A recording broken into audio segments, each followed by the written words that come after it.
کہ یا ایھا الذین آمنوا لا تقدموا بین یدی اللہ ورسولہ۔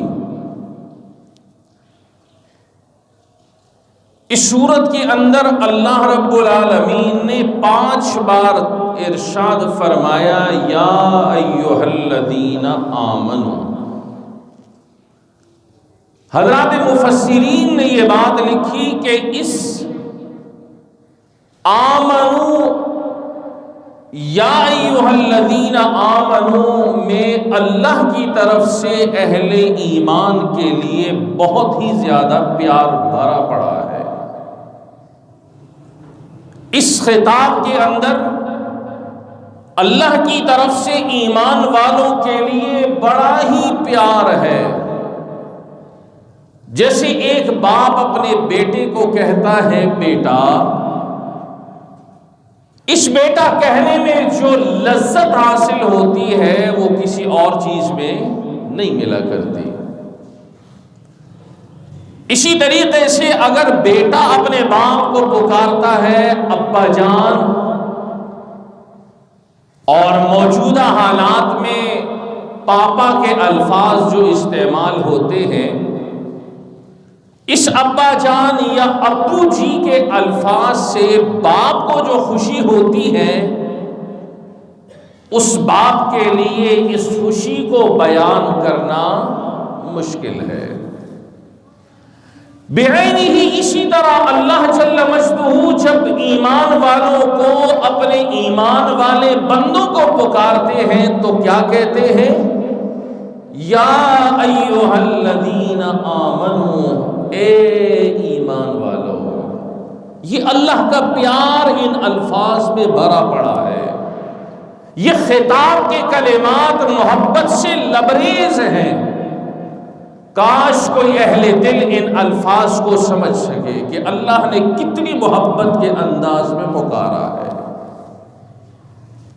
پہلی چیز تو اللہ نے یہ ارشاد فرمائی محبت کے انداز میں، لا تقدموا بین یدی اللہ ورسولہ۔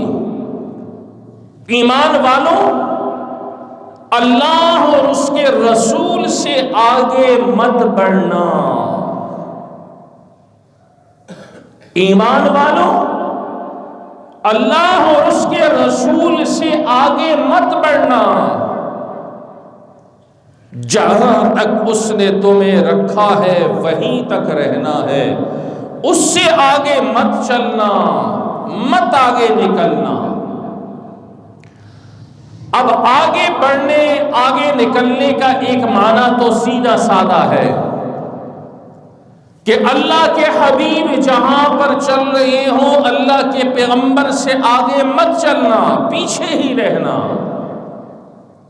اجتماعی طور پر بیٹھے ہیں، کھانا کھا رہے ہیں، اللہ کے پیغمبر سے آگے مت بڑھنا کھانے میں۔ اللہ کا حبیب موجود ہے مصلی پہ امامت کے لیے، پیغمبر کے پیچھے مقتدی بننا، آگے امامت کی جگہ پر مت آنا۔ یہ ظاہری طور پر اللہ کے حبیب سے آگے مت بڑھنا۔ پیغمبر جا رہے ہیں تو پیچھے ہی چلنا ہے، پیغمبر بول رہے ہیں تو تم نے نہیں بولنا، خاموش رہنا ہے، ان سے آگے نہیں بڑھنا۔ پیغمبر نماز پڑھا رہے ہیں، پیچھے ہی رہنا ہے۔ پیغمبر کھانا کھا رہے ہیں، تم آگے ہاتھ مت بڑھاؤ ان سے پہلے کھانا کھانے کے لیے۔ یہ ظاہری طور پر ہے کہ پیغمبر سے آگے مت بڑھو۔ ایک دوسرا معنی حضرت عبداللہ ابن عباس رضی اللہ عنہ نے جو بیان فرمایا، لا تقدموا من الکتاب والسنہ، کتاب اللہ اور سنت رسول اللہ سے آگے مت بڑھنا۔ ان کلمات کے ذریعے سے دین کے اندر جو طرح طرح کی زیادتیاں کر دی ہیں، بدعات پیدا کر دی ہیں، حضرت عبداللہ ابن عباس کے اس تفسیر اور قول کے وجہ سے ان ساری چیزوں کی نفی ہو گئی کہ کتاب اللہ پر چلنا ہے، کتاب اللہ کو چھوڑ کر آگے مت نکلنا، اور سنت رسول اللہ جو ہے اسی پر چلنا ہے، اس سے آگے نکل کر دل و دماغ کے اندر جو کچھ تمہارے آ رہا ہے اس کو دین بنا کر پیش کرنا اور اس کے مطابق چلنا، یہ کیا ہے؟ اللہ اور اللہ کے رسول سے آگے نکلنا ہے۔ قربان جائیے کیسی تفسیر بیان فرمائی ہے حضرت عبداللہ ابن عباس نے۔ جو دین اللہ نے مجھے اور آپ کو دیا ہے وہ کامل اور مکمل ہے، اس میں کمی کی گنجائش نہیں، اس میں زیادتی کی گنجائش نہیں۔ الیوم اکملت لکم دینکم واتممت علیکم نعمتی ورضیت لکم الاسلام دینا۔ دین آج کے دن مکمل ہو چکا ہے، اب کسی کو کوئی اختیار نہیں ہے کہ دین میں کمی کرے یا دین کے اندر زیادتیاں کرنا شروع کر دے، اس کی اجازت کسی کو بھی نہیں ہے۔ جو اللہ کا دین ہے وہ مکمل ضابطۂ حیات ہے، وہ مکمل ہو چکا ہے۔ نہ بڑے سے بڑا عالم محدث مفتی کچھ بھی آ جائے وہ اس میں نہ کمی کر سکتا ہے نہ زیادتی کر سکتا ہے، دین مکمل ہو چکا ہے۔ تو عبداللہ ابن عباس نے کیا کہا؟ پیغمبر سے آگے بڑھنے کا مطلب کیا ہے کہ کتاب اللہ اور سنت رسول اللہ سے آگے نہ بڑھ جانا۔ جو قرآن نے کہا ہے بس اسی کو لینا ہے، جو سنت نے کہا ہے سنت ہی لینی ہے، اس سے آگے نہیں چلنا۔ بدعت کیا ہے؟ دین کے اندر نئی نئی چیزوں کو نکالتے رہنا، کبھی ایک نکال ہے، کبھی دوسری چیز، کبھی تیسری چیز، کبھی چوتھی چیز، اور نام اس کو کیا دیا جاتا ہے؟ دین کا۔ یہ تو دین ہے بھائی، دین ہے یہ، حقیقت میں دین سے اس کا کوئی تعلق نہیں ہوتا۔ اسی وجہ سے علماء نے لکھا ہے کہ بدعتی انسان کو پھر توبہ کی توفیق بھی نہیں ہوتی۔ کیوں نہیں ہوتی؟ اس لیے وہ غلط کام کرنے کے باوجود بھی وہ اس کو دین سمجھ رہا ہے۔ جب وہ اس کو دین سمجھ رہا ہے تو توبہ کی بھی توفیق نہیں ہوتی۔ اس لیے دوستو، جو اللہ رب العالمین نے دین ہمیں دیا ہے اس دین کو ہی لے کر ہم نے چلنا ہے، اس میں کمی بیشی نہیں کرنی، نہ ہی زیادتی کرنی ہے۔ اسی کو قرآن نے کہا یا ایھا الذین آمنوا، اے ایمان والو، لا تقدموا بین یدی اللہ ورسولہ، اللہ اور اس کے رسول سے آگے مت بڑھو۔ جو اللہ نے تمہیں احکامات دے دیے ہیں بس وہ لے لو، اور جو پیغمبر نے دے دیے ہیں اس کو لے لو، ان سے آگے مت چلو۔ اس سے نفی کس کی ہو گئی؟ بدعات کی نفی، رسومات کی نفی، اور اس قسم کی دیگر خرافات ساری چیزوں کی نفی ہو گئی۔ جو عبداللہ ابن عباس نے ارشاد فرمایا کہ آگے بڑھنے کا مطلب کیا ہے کہ قرآن سے آگے مت بڑھو، رسول اللہ کے طریقے سے آگے مت بڑھو، جو ہے بس وہی ہے۔ واتقوا اللہ ان اللہ سمیع علیم، اللہ سے ڈرو، اللہ کیا ہے؟ سننے والا ہے اور جاننے والا ہے۔ یہ ایک آیت۔ دوسری آیت یا ایھا الذین آمنوا، پھر وہی خطاب، اے ایمان والو، اے میرے چہیتو، اے میرے لاڈلو، اے میرے پیارو، یہ ساری محبت کے انداز میں آپ کہہ سکتے ہیں کہ اے ایمان والو۔ اللہ پھر بڑی محبت کے انداز میں کہہ رہا ہے لا ترفعوا اصواتکم فوق صوت النبی۔ آداب رسول کیا ہیں؟ آداب کیا ہیں؟ ہم نے دین پڑھا تو ہے، ہم نے دین سمجھا نہیں ہے۔ پڑھنا اور ہوتا ہے، سمجھنا اور ہوتا ہے۔ ہم نے دین کو پڑھا تو ہے لیکن سمجھا نہیں ہے۔ یا ایھا الذین آمنوا لا ترفعوا اصواتکم، ایمان والوں اپنی آوازوں کو بلند مت کرو، فوق صوت النبی، اللہ کے نبی کی آواز کے اوپر، پیغمبر کی آواز پر اپنی آواز کو اونچا مت کرو، اپنی آوازوں کو پست رکھو، دھیما رکھو۔ دھیمی آواز، آہستہ آواز، یہ وقار کی علامت ہوتی ہے۔ چیخنا اور چلانا یہ وقار کی علامت نہیں ہوتی۔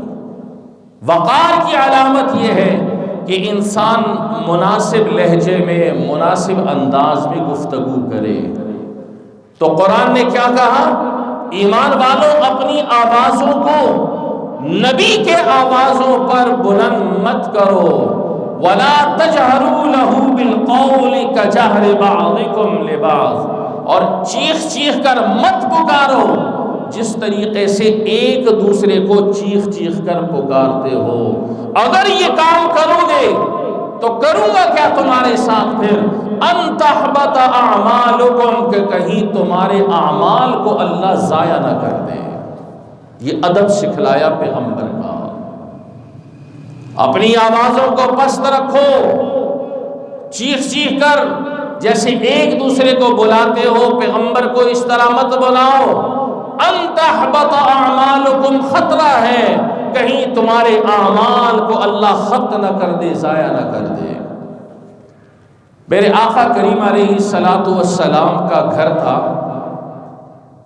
اس گھر کی جو چھت تھی وہ کھجور کے پتوں سے تھی بنی ہوئی تھی اور مٹی سے لیپی ہوئی تھی۔ اس کے اندر آپ رہا کرتے تھے۔ دیہات کے رہنے والے بدو آیا کرتے تھے، وہ آپ علیہ الصلوۃ والسلام کو چیخ چیخ کر پکارتے تھے، آوازیں دیتے تھے کہ آئیے ہم آپ سے ملنے آئے ہیں، یا محمد اخرج الینا، اے محمد نکل کے آئیے، ہم سے ملیے، ہم آپ سے ملنے آئے ہیں۔ یہ دیہات کے لوگ آپ کو پتہ ہے ذرا سیدھے سادے ہوتے ہیں، کچھ آداب سے اتنے واقف نہیں ہوتے، وہ اس طریقے سے کہا کرتے تھے۔ تو قرآن کریم کی یہ آیت نازل ہوئی، یہ سورت نازل ہوئی کہ یا ایھا الذین آمنوا لا ترفعوا اصواتکم فوق صوت النبی، آوازوں کو اونچا مت کرو پیغمبر کی آوازوں پر، اور چیخ چیخ کر مت ان کو پکارو جس طریقے سے ایک دوسرے کو پکارتے ہو۔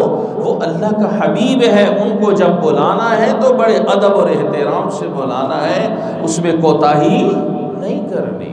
تو قرآن کی یہ آیت نازل ہوئی۔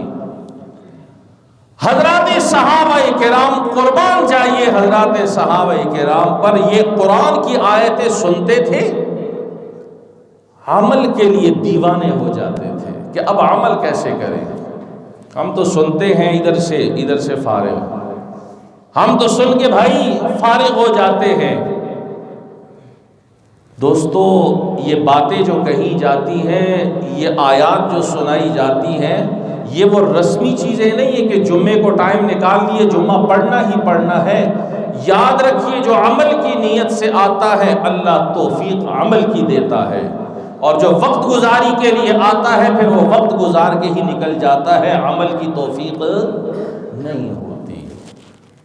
میں گزشتہ کل ہی کی بات عرض کروں، میں سفر میں تھا تو راستے میں اس ڈرائیور نے بڑی اچھی کسی کا بیان لگایا ہوا تھا۔ یہ بڑا اچھا موقع ہوتا ہے کہ کوئی ڈرائیور اجتماعی طور پر بجائے گانوں کے، ڈھول ڈھماکے کے کوئی تقریر لگا دے، کوئی اصلاحی بیان لگا دے، کوئی تلاوت لگا دے، اتنی بڑی بس اور اتنے لوگوں کو فائدہ ہی ہو جائے اس سے۔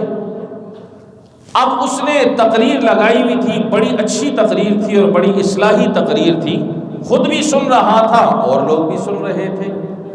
اتنے میں ایک گاڑی میں بیٹھا، اس کا کوئی دوست وغیرہ تھا، آتے ساتھ ہی کہنے لگا یار بس کر، چھڑ دے ان مولویاں نو، مولوی سنتا رہے گا ہر وقت، چھڑ دے یار، ہر وقت مولویاں نہیں سنتا رہتا، بس کر یار، کوئی گلا کر۔ اس نے فوراً بٹن دبایا اور تقریر کو بند کر دیا۔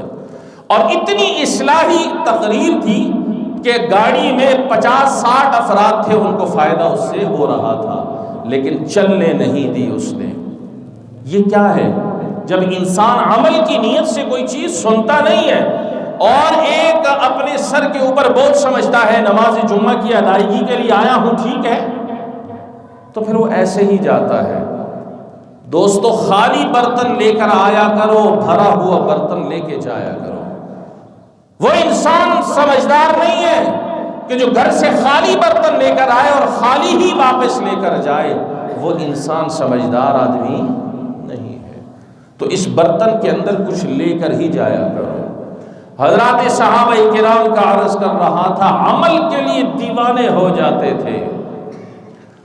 حضرت صدیق اکبر رضی اللہ عنہ نے جب یہ آیتیں سنی تو آپ علیہ السلام سے فرمایا، یا رسول اللہ، اس کے بعد اب میں بالکل آہستہ گفتگو کروں گا، کہیں میری آواز آپ کی آواز سے اوپر نہ چلی جائے۔ حضرت فاروق اعظم رضی اللہ عنہ نے ان آیتوں کے بعد اپنی آواز کو انتہائی دھیما کر دیا کہ کہیں ایسا نہ ہو جائے میری آواز رسول اللہ کی آواز سے اوپر نہ ہو جائے۔ اور ایک صحابی اور ہے حضرت ثابت بن قیس رضی اللہ عنہ، فطرتی طور پر ان کی آواز تھوڑی اونچی تھی، ہوتی ہے بعض لوگوں کی آواز تھوڑی سی اونچی، ان کی آواز تھوڑی اونچی ہوتی تھی۔ انہوں نے جب یہ قرآن کریم کی آیات کو سنا تو بالکل خاموش ہو گئے، گھر سے ہی نہیں باہر نکل رہے کہ کہیں میری آواز پیغمبر کی آواز سے اوپر نہ ہو جائے۔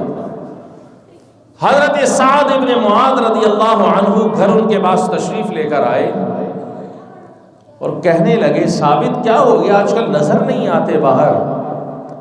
جواباً ارشاد فرمایا، اس لیے نظر نہیں آتا، ڈر لگتا ہے کہ ثابت کی آواز پیغمبر کی آواز سے اونچی نہ ہو جائے، اور پیغمبر کی آواز پر اگر میری آواز اونچی ہو جائے تو قرآن کہتا ہے ان تحبط اعمالکم، کہیں تمہارے اعمال ضائع اور برباد نہ ہو جائے، اور اعمال برباد ہو جائے تو سیدھا جہنم تمہارا ٹھکانہ بنے گا۔ اس چیز سے ڈر کی وجہ سے میں باہر نہیں کروں گا۔ حضرت سعد بن معاذ پیغمبر کی خدمت میں تشریف لاتے ہیں، یا رسول اللہ، ثابت تو یہ کہہ رہے ہیں۔ آپ نے پھر حضرت ثابت بن قیس رضی اللہ عنہ کو سمجھایا کہ بھائی ایسی بات نہیں ہے، اس سے مراد یہ ہے کہ کوئی جان بوجھ کر اس طریقے سے حرکتیں کرے اور اونچی اونچی آواز سے بولے، چیخے اور چلائے، یہ مراد ہے۔ تمہاری تو فطرتی طور پر ایک آواز تھوڑی اونچی ہے، تم اس چیز کے اندر نہیں ہو، بلکہ انکا من اہل الجنہ، بے شک تم تو جنت والوں میں سے ہو۔ معلوم کیا ہوا کہ حضرات صحابہ کرام نے جب یہ آیات سنی تو آداب بجا لائے، کہیں پیغمبر کی بے ادبی اور گستاخی نہ ہو جائے، کہیں ہمارے اعمال ضائع نہ ہو جائیں۔ اس لیے دوستوں، حضرات علماء نے یہ بھی کہا کہ جس طرح پیغمبر کی زندگی میں ان کا ادب ضروری تھا، ان کی آواز پر اپنی آواز کو دھیما رکھنے کا حکم تھا، ان سے آگے چلنے کے لیے منع کیا گیا ہے، ان کی دنیا سے چلے جانے کے بعد بھی حکم یہ ہے کہ جب پیغمبر کے روزے مبارک میں حاضری کے لیے جاؤ تو انتہائی ادب اور احترام سے جاؤ، اور چیخوں اور چلانے کی وہاں بھی ضرورت نہیں، یہ بھی انتہائی درجے کی بے ادبی ہے۔ ہمارے ہاں لوگ کیا کرتے ہیں، مسجد نبوی اور روضہ رسول کی زیارت کے لیے جب جاتے ہیں کھڑے ہو کر وہ چلاتے ہیں۔ ویڈیو آج کل تو سوشل میڈیا کا دور ہے، ہر چیز سامنے آئی ہے، چیخ رہے ہیں، کوئی نعتیں پڑھ رہا ہے اپنی زبان میں، کوئی مصطفیٰ جان رحمت پڑھ رہا ہے، کوئی اور نعت پڑھ رہا ہے، کوئی اور نعت پڑھ رہا ہے۔ وہ سمجھتے ہیں کہ شاید یہ حرکتیں کر کے ہمیں پیغمبر کا قرب زیادہ جلدی حاصل ہو جائے گا۔ یہ غلط فہمیاں ہیں۔ وہ جگہ ایسی ہے جہاں پر ادب ہی ادب ہے، مفتی اعظم پاکستان حضرت مفتی محمد شفیع صاحب رحمہ اللہ، ان کے بارے میں لکھا ہے، فرمایا کرتے تھے کہ میں جب روضہ رسول پہ سلام کے لیے حاضر ہوتا ہوں، میری ہمت نہیں ہوتی کہ میں روضہ رسول کے سامنے کھڑا ہو جاؤں، میری ہمت نہیں ہوتی۔ یہ کون ہے؟ یہ مفتی شفیع مفتی اعظم پاکستان، جو صاحب معارف القرآن، قرآن کی اعلیٰ ترین تفسیر جس نے لکھی ہے، اس کی محبت کا عالم کیا ہوگا۔ فرمایا جب روضہ رسول پہ حاضر ہوتا ہوں تو میں دور کھڑا ہوتا ہوں، حیا، شرم اور ڈر کی وجہ سے مجھے خوف ہوتا ہے کہ میں کیسے اللہ کے حبیب کا سامنا کروں گا، میری ہمت نہیں ہوتی، میں دور جا کر ایسے کھڑا ہو جاتا ہوں اور دیکھتا ہوں اور درود پاک اللہ کے حبیب پر پڑھتا ہوں۔ فرمایا ایک دفعہ میں اسی طریقے سے کھڑا ہو کر درود و سلام پڑھ رہا تھا آپ کے روضہ مبارک پر، تو میرے کانوں میں یہ آواز آئی کہ اے شفیع، جو میری تعلیمات اور میری سنتوں کے مطابق زندگی گزارتا ہے وہ اگر دور بھی ہو تو وہ میرے قریب ہے، جو میری تعلیمات اور میری سنتوں کے مطابق زندگی گزارتا ہے وہ اگرچہ دور ہو لیکن حقیقت میں وہ میرے قریب ہے، اور جو میرے قریب بھی آ جائے، میری سنتوں اور میرے طریقوں کو نہ اپنائے، وہ قریب ہونے کے باوجود بھی مجھ سے دور ہے۔ یہ کس کو کہا جا رہا ہے؟ مفتی اعظم پاکستان مفتی محمد شفیع صاحب رحمہ اللہ کے کان میں اس روضہ رسول پہ کھڑے ہو کر آواز آئی۔ حضرت نے پھر ارشاد فرمایا، اس سے معلوم کیا ہوا کہ ادب ادب ادب یہ انتہائی ضروری ہے، اور اللہ کے حبیب امام الانبیاء کے روضہ مبارک پہ جب جانا ہو تو انتہائی شرمندگی کے ساتھ، عاجزی کے ساتھ، انکساری کے ساتھ انسان وہاں پر ادب کے دائرے میں رہ کر حاضری دے، اور دل میں یہ کہے کہ مجھ جیسا غلیظ انسان، مجھ جیسا گندا انسان، مجھ جیسا بد زبان انسان وہ کس کے سامنے آ کے کھڑا ہوا ہے۔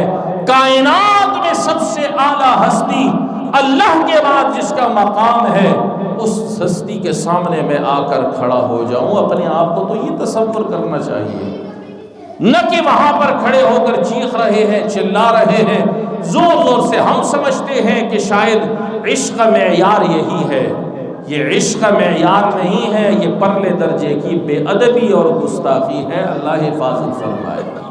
تو معلوم کیا ہوا اس سے کہ ادب انتہائی ضروری ہے۔ یہ ادب جہاں اللہ کا کرنا ہے، رسول اللہ کا کرنا ہے، اساتذہ کا بھی کرنا ہے، والدین کا بھی کرنا ہے، اور اسی طریقے سے اپنے بزرگوں کا بھی کرنا ہے، اپنے بڑوں کا بھی کرنا ہے۔ با ادب با نصیب، بے ادب بے نصیب۔ یہ ویسے ہی نہیں کہا کسی نے، یہ حقیقت میں کہا ہے کہ جتنا ادب اور احترام ہوگا اللہ اتنا ہی نوازے گا، جتنی ہی بے ادبی کرو گے اللہ اتنا ہی تمہیں دور کرے گا۔ یاد رکھیے اس بات کو۔ تو عرض کر رہا تھا، قرآن کہہ رہا ہے اپنی آوازوں کو پست رکھو پیغمبر کی آوازوں سے، اور پیغمبر کو اس طرح چیخ چیخ کے مت پکارو جس طریقے سے ایک دوسرے کو چیخ چیخ کر پکارتے ہو، جو رسول اللہ کی زندگی میں یہ حکم تھا۔ آپ کے دنیا سے چلے جانے کے بعد بھی یہی حکم ہے کہ ادب کے دائرے میں رہ کر گفتگو کرنی ہے، ادب کے بغیر نہیں۔ آگے چلیے، ایک دو باتیں اور عرض کیے دیتا ہوں، واقعات، ایمان تازہ ہو جاتا ہے۔ حضرت انس رضی اللہ عنہ فرماتے ہیں، میں نے اپنی زندگی میں جتنے صحابہ کرام کو دیکھا ہے، ان صحابہ کرام کو جب میں نے دیکھا، انہوں نے پیغمبر کے دروازے پہ آ کر کبھی ایسے زور زور سے دستک نہیں دی۔ کبھی میں نے نہیں دیکھا کہ پیغمبر کے دروازے پہ آئے ہوں اور زور زور سے دستک دی۔ جب بھی کوئی آتا تھا پیغمبر کے دروازے پہ دستک کی ضرورت ہوتی تو یوں ناخنوں سے دستک دیتے، یوں کہیں پیغمبر کی گستاخی نہ ہو جائے، کہیں پیغمبر کی بے ادبی نہ ہو جائے، کہیں ہمارے دروازہ بجانے سے پیغمبر کو تکلیف نہ پہنچ جائے، اور پیغمبر کو جب تکلیف پہنچے گی تو ان تحبط اعمالکم، خطرہ ہے کہ اللہ کہیں تمہارے اعمال کو ضائع نہ کر دے۔ اس سے معلوم کیا ہوا کہ ادب کو ہر حال میں ملحوظ خاطر رکھنا ہے، اس کو چھوڑنا نہیں ہے۔ سلطان محمود غزنوی رحمہ اللہ، ان کا ایک خادم اور ان کا ایک ملازم جس کا نام محمد تھا، ہمیشہ نام محمد کہہ کر پکارتے تھے، محمد ادھر آؤ کام۔ ایک دن محمد کہہ کر نہیں پکارا، تاج الدین کہہ کر پکارا کہ تاج الدین ادھر آؤ۔ خادم ناراض ہو گئے، کام تو کر دیا لیکن ناراض ہو گئے، نظر نہیں آئے۔ ایک دو دن محمود غزنوی نے پوچھا کیا بات ہے، کیوں نظر نہیں آئے، کیا بات ہے، ناراض تو نہیں ہو؟ کہا میں ناراض نہیں ہوں، مجھے یہ خطرہ ہوا کہ اے بادشاہ سلامت کہیں آپ مجھ سے ناراض ہو گئے۔ محمود غزنوی نے کہا میں تو نہیں ناراض تم سے۔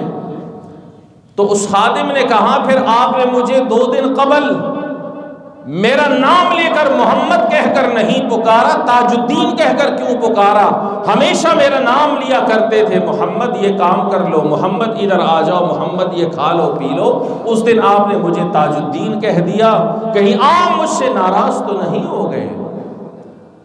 تو محمود غزنوی رحمہ اللہ نے جواباً ارشاد فرمایا کہ نہیں، میں تم سے ناراض نہیں ہوں، میں جب بھی تمہیں پکارتا تھا محمد کہہ کر تو میں ہمیشہ باوضو ہوا کرتا تھا، اور آج میرا چونکہ اس دن وضو نہیں تھا تو میری غیرت نے گوارا نہیں کیا کہ میں محمد نام کو بغیر وضو کی اپنی زبان پہ لاؤں، اس لیے میں نے تمہیں پکارتے وقت محمد نہیں بولا، تاج الدین کہہ کر پکارا ہے۔ یہ کیا ہے؟ یہ ادب ہے دوستو، اس ادب کو ملحوظ خاطر رکھنا ہے۔ ادب کے ذریعے سے زندگی انسان کی بنا کرتی ہے۔ تو رسول اللہ کا ادب جس طریقے سے ان کی زندگی میں تھا، ان کی دنیا سے جانے کے بعد بھی ادب اور احترام اسی طریقے سے کرنا ہے۔ ان آداب میں سے جہاں رسول اللہ کا ادب کرنا ہے، وہاں دوستو اپنے والدین کے ادب اور احترام کو بھی چھوڑنا نہیں ہے۔ ایسا نہ ہو کہ رسول اللہ کے ادب کو سن کر صرف اللہ کے حبیب تک اس ادب کو محدود کر لو، ایسی بات وہ تو ہے ہی ہے، ان کا مقام تو بہت اعلیٰ، ادھر تک کون پہنچ سکتا ہے، لیکن اللہ کے حبیب کے بعد والدین کا ادب اور احترام یہ بھی انتہائی ضروری ہے۔ اور والدین کے ادب اور احترام کے ساتھ اپنے اساتذہ کا احترام بھی ضروری ہے۔ الحمدللہ ہم اپنے مدارس میں جہاں بچوں کو قال اللہ اور قال الرسول کی تعلیم دیتے ہیں، وہاں ان بچوں کو تعلیم کے ساتھ ان کی تربیت پر بھی زور دیتے ہیں۔ آپ جا کر دیکھیے ہمارے مدارس میں جہاں وہ اللہ اور اللہ کے حبیب کا دین پڑھتے ہیں، وہاں پر اپنے اساتذہ کا ادب اور احترام کیسے کرتے ہیں۔ اپنے استاد کو جوتا اٹھانے نہیں دیتے، جوتا اٹھانے نہیں دیتے اپنے استاد کو، کہ شاگرد موجود ہوں اور وہ استاد اپنا جوتا خود اٹھائے، نہیں، چھوڑتا ہی نہیں ہے۔ استاد کلاس کے اندر داخل ہوتا ہے، یہ علم نبوت پڑھنے والے طلبہ اپنے استاد کے احترام میں کھڑے ہو جاتے ہیں، اور جب استاد پڑھا کے باہر نکلتا ہے، یہ ادب اور احترام میں استاد کو کلاس سے رخصت کرنے کے لیے پھر کھڑے ہوتے ہیں۔ یہ ہے اساتذہ کا ادب۔ معافی چاہتا ہوں، اسکول کالجوں میں بھی ہوتا ہوگا ادب اور احترام، وہی مدارس دینیہ جن کو ٹھونسا جاتا ہے، برا بلا کہا جاتا ہے، الحمدللہ یہ آداب اساتذہ کے وہاں پر سکھائے جاتے ہیں، صرف تعلیم ہی تعلیم نہیں ہے۔ اسی طریقے سے اہل علم، علماء اور مشائخ ان کا ادب اور احترام بھی انتہائی لازم اور ضروری ہے۔ العلماء ورثۃ الانبیاء، انبیاء کے وارث ہیں۔ کمی کوتاہی یہ زندگی کا حصہ ہے، یہ کوئی بڑی بات، عالم بننے کے بعد کوئی وہ فرشتوں کی صف میں نہیں آ جاتا، وہ عالم ہی ہے، کمی کوتاہیاں اس کے ساتھ لگی ہیں، بشری تقاضے اور بشری ضرورتیں لگی ہوئی ہیں، لیکن ہمارا کام کیا ہے کہ اہل علم، صلحاء، امت کے یہ برگزیدہ لوگوں کا ادب اور احترام کرتے رہنا چاہیے۔ اس ادب اور احترام کی بڑی صورتیں ہیں اور بڑی کوتاہیاں بھی ہیں۔ اب وقت نہیں ہے کہ میں اس کی طرف جاؤں کہ کیا کیا کوتاہیاں ہیں، لیکن اتنا ضرور عرض کر دوں کہ ان اہل علم علماء کا بھی ادب اور احترام ہے۔ اختلاف رائے ہو سکتا ہے، بڑی بات نہیں ہے، لیکن اختلاف رائے میں بدتمیز بن جانا، بد تہذیب بن جانا، علماء پہ جملے کسنا اور ان کے ساتھ ایسا سلوک کرنا جس طریقے سے دائیں بائیں آگے پیچھے سننے میں آتا رہتا ہے، یہ چیز بھی کیا ہے، ادب کے خلاف ہے، اس کا احترام کرنا چاہیے۔